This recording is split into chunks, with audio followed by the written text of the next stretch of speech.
If the room is full, once y'all start working, once you see people filtering out, that's your cue to make your way out, right? I think sometimes people want to be nice.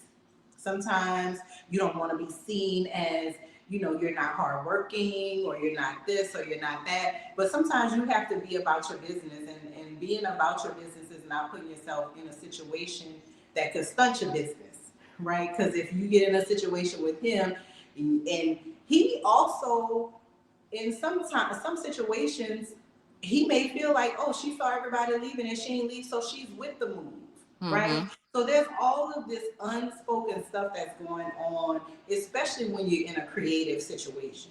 We here, we creating, we got juices flowing.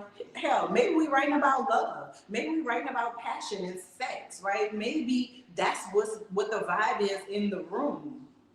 Well, it's incumbent on everybody, if you're not trying to vibe on the sex that you creating the vibe of in the room, that you just excuse yourself. Hey, if we're done, I'm gonna cut out. Hey, actually, I'm about to go get something to eat since it looked like everybody dipped. When should we get back together?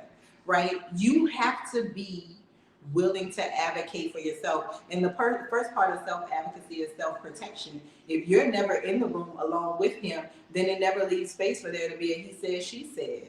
And that's just it. I have a thing whenever I'm called into an office of a prominent man that I work with, I don't close the door. There's no reason for us to close the door, especially if I don't directly report to you and maybe you my supervisor. There's no reason for you and I to have a closed door conversation, right? And then if the door needs to be closed, I'm going to make sure that I make my spatial awareness known, right? Ain't no reason for you to be up on me. If you moving in, I'm moving back. Like, we have to be in control of at least our body autonomy in these types of situations.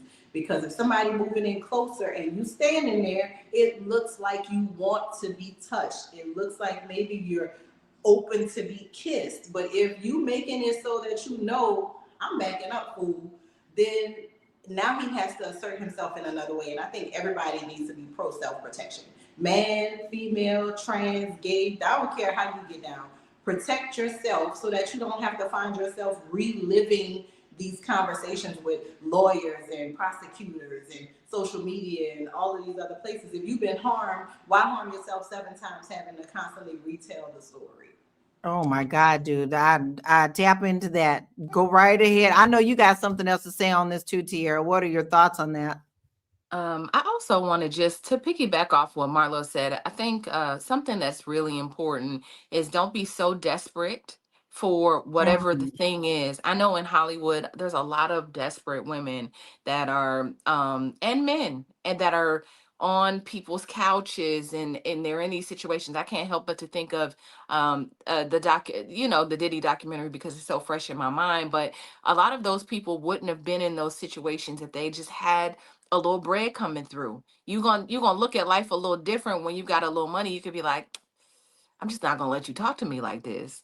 I'm not gonna let you pee on me. I'm just not gonna let you do it. But I understand that people can also groom, and they do. Powerful men do.